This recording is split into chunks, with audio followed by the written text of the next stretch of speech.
my third lecture, and today we will discuss about another Masoom.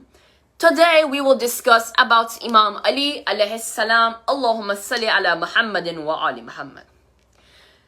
It is one of my favorite subjects when it comes to Imam Ali because the Fazael and history of Imam Ali are extremely interesting to listen and to talk about. So before I begin, please recite a loud salawat. Allahumma salli ala Muhammadin wa ali Muhammad. As we all know, Imam Ali is the first Imam of all the branches of the Shia. Imam Ali is the cousin and the son-in-law of our Prophet. He is the husband of Lady Fatima. He is the father of our second and third Imam, Imam Hassan and Imam Hussein alayhi salam. Allahumma salli ala Muhammadin wa ali Muhammad.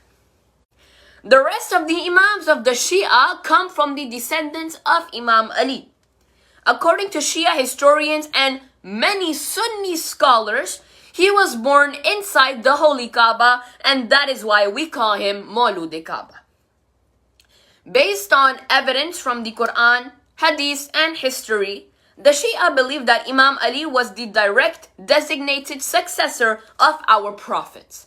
Us Shia, we have proof from Hadith, Quran, and from history that Imam Ali was the direct designated successor of our Holy Prophet. Some verses of the Holy Quran point to his infallibility. According to some Sunni sources, roughly 300 verses of the Quran point to his infallibility.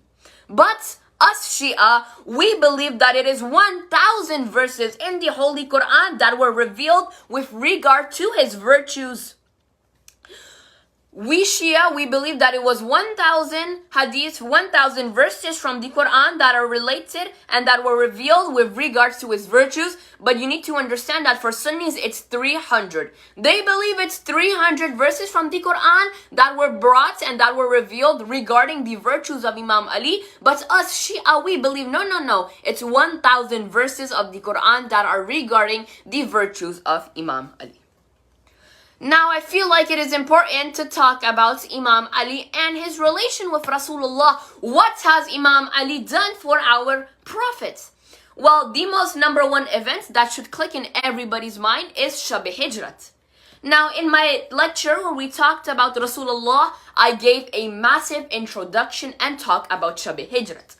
Today, our topic is Imam Ali, so I'm not gonna give a big introduction, but let me resume you what is Shab-e Hijrat. When the Quraysh, the non-believers, they plotted to assassinate our Rasulullah, our Prophet, in his sleep. That is when our Prophet had to take the decision to escape from Mecca to Medina during nighttime. But for that, our Prophet asked Imam Ali to sleep on his bed. Imam Ali, the first thing he said was not, "Oh Rasulullah, will I be safe?" No. Imam Ali said, "Oh Rasulullah, if I sleep on your bed tonight, will you be safe?" This was the love Imam Ali had for our Prophet, that he was ready to sacrifice his life to save the life of the Prophet. Imam Ali on that night slept just like the Prophet did, and when the Quraysh, the non-believers, they arrived, they were surprised to see that it was not Rasulullah who was sleeping, but it was Imam Ali who was sleeping in the position of Rasulullah. Allahumma salli ala Muhammadin wa ali Muhammad. But now, let's keep going and let's talk about the Fazail of Imam Ali, which are very interesting. Imam Ali has always had a very high status in the eyes of the Shia, for us Shia. He was the most pious and the most knowledgeable companion of the Prophet, and of course he was the rightful successor of the Holy Prophet, and there is no doubt that Imam Ali was the rightful successor right after our Holy Prophet. Because of his virtues, a number of the companions loved and were attached to Imam Ali. These people, these companions, they were called the Shi'ane Ali. At the time of our Prophet, a lot of people, a lot of companions, good companions, they loved the virtues, they loved the characteristics that Imam Ali had, and they loved Imam Ali. And those companions were classified, they were called Shi'ane Ali. However, The word Shia came to indicate those who consider Ali the rightful successor after Rasulullah. The word Shia means the people who consider Imam Ali the right after our Prophet. Imam Ali is the successor. Imam Ali, as I mentioned before, was born inside the Holy Kaaba in Mecca on the 13th of Rajab, on the 13th Rajab. In the 30th year after the year of the elephant. Imam Ali was born 13th of Rajab in the 30th year after the year of the elephant. 30 for those who don't understand. 30 years after the year of the elephant. His birth inside the Kaaba is widely accepted by all Shia scholars, including Sheikh al-Saduq and Sayyid Razi. And of course, another majority of scholars also agree on this, and all other scholars in general. As we all know, unfortunately, our Prophet passed away on the 28th of Safar. And after his demise, the rightful successor of the Prophet and the leader of the Muslim community, according to us Shia, is Imam Ali. There is no doubt that it is Imam Ali, the rightful successor right after Rasulullah. However, my Azadar, this is very important to understand. Why we believe it's Ali, but why some believe it's not Ali.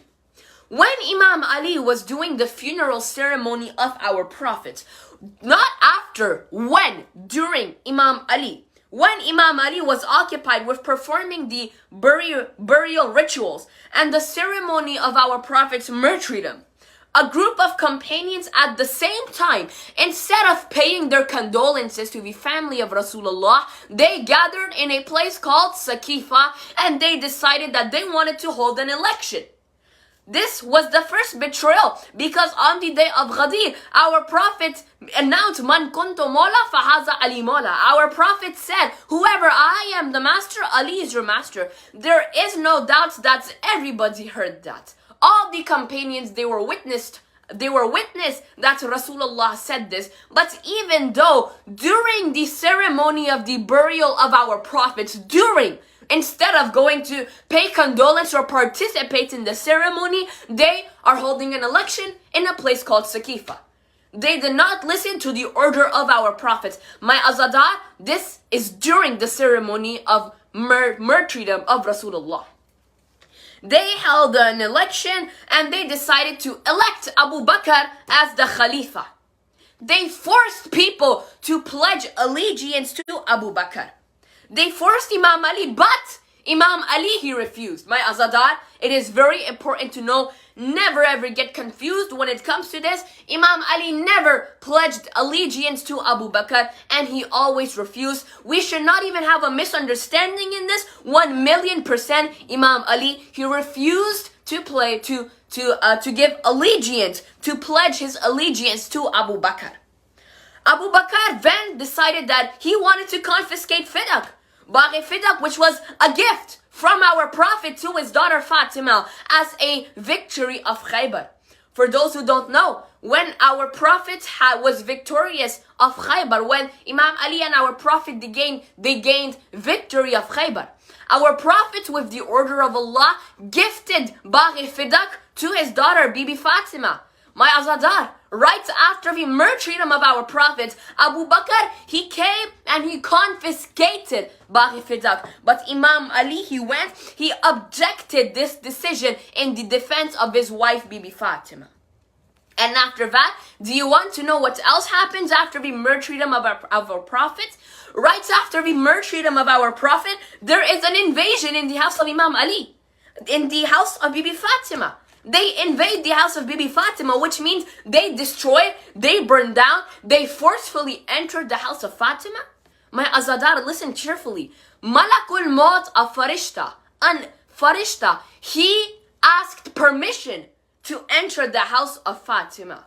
But my Azadar, on the other hand, we have Abu Bakr, without permission, without anything, he bursts in the door, he invades the house of Fatima, he burns down the house, he burns down the door, he injures Fatima, which will be the cause of Bibi Fatima's martyrdom. And then that is also when our Bibi Fatima, she lost her baby, she lost her child, her baby, Hazrat Muhsin. It was a result from this attack that she lost Hazrat Muhsin. My Azadar, we need to understand that this event is right after the martyrdom of Rasulullah. During his ceremony, they hold an election. Then they confiscate Baghi Fidak. Then they steal the Abdak, the Khilafat. They refuse to believe Imam Ali was the successor, even though Rasulullah said on Eid Ghadir, Man kuntu mawla fahaza Ali mawla. And then they have an invasion in Bibi Fatima's house. They burn down the house, they burn down the door, they injure the daughter of Fatima. My Azadar, these companions, they call themselves the companions. But look at their actions right after the martyrdom of Rasulullah. We also need to understand that when Bibi Fatima was alive, Imam Ali, he did not marry another woman. Just like when Bibi Khadija was alive, our Prophet also didn't marry another woman, also didn't marry anyone else. Please recite a loud salawat before we continue. Allahumma salli ala Muhammadin wa ali Muhammad. In all battles in which our Prophet was alive and was there, Imam Ali had always an influential role in all battles, even battles in which the Prophet himself was also present. Imam Ali was the standard bearer, the alamdar in every battle of the Islamic army. In all battles, he represented the Islamic army. He remained with the Prophet in battles that other Muslims escaped in fear and continued to fight. It is very important to know that in some battles of Islam, if we study deeper, inshallah, maybe we will have a series of lecture about these battles. But in some battles, the Musliman, they would run away out of fear, out of terror. But Imam Ali, he remained alongside with the Prophet, and he did not leave the Prophet alone, and he continued to fight. Now, I can't just tell you about all battles. So now I will give you a quick resume of some famous battles in Islam. The first battle being the Battle of Badr was the first battle between the Muslim and the idolaters of Mecca. It took place on the 17th of Ramadan, 2nd after Hijrah. The second battle, as we all know, was the Battle of Uhud, and the third battle was the Battle of Ahzab. Now, I'm sure maybe you've never heard of this battle, but I'm sure if I say another name for this battle is Jang-e Khandak, I am pretty sure all youth, all Azadar have learned and have at least heard Jang-e Khandak. Inshallah, as I said, we have another series of lecture about the Jang, about the Battle of Islam. I will give a more bigger introduction. As I said, the third battle was the Battle of Ahzab, which is also known as Jang-e Khandak. And then we have the Battle of Khaybar. And once our Prophet and Imam Ali, they had victory over Khaybar, that is when our Prophet gave Baghi Fidak as a gift from the command of Allah to his daughter, Bibi Fatima. When our Imam, we need to understand, this could be a little confusing. For us, Imam Ali is the first caliph. But now, when Imam became the fourth caliph, what I mean by this is, when Imam was widely accepted by everybody, he was the fourth caliph for them, but for us, he was the first caliph. So don't get confused. So when our Imam, for them, became the fourth khalifa, there were a lot of battles. Now, these battles are after the martyrdom of Rasulullah. I can tell you many, such as the Battle of Jamal, Siffin, and the Battle of Nahirwan. My Azadar, the Battle of Jamal was the battle where Aisha, she herself, she came to fight Imam Ali. May Allah give us tawfiq to visit the holy shrine of Imam Ali, and may Allah increase our ma'rifat and love towards Imam Ali. Allahumma salli ala Muhammadin wa ali Muhammad.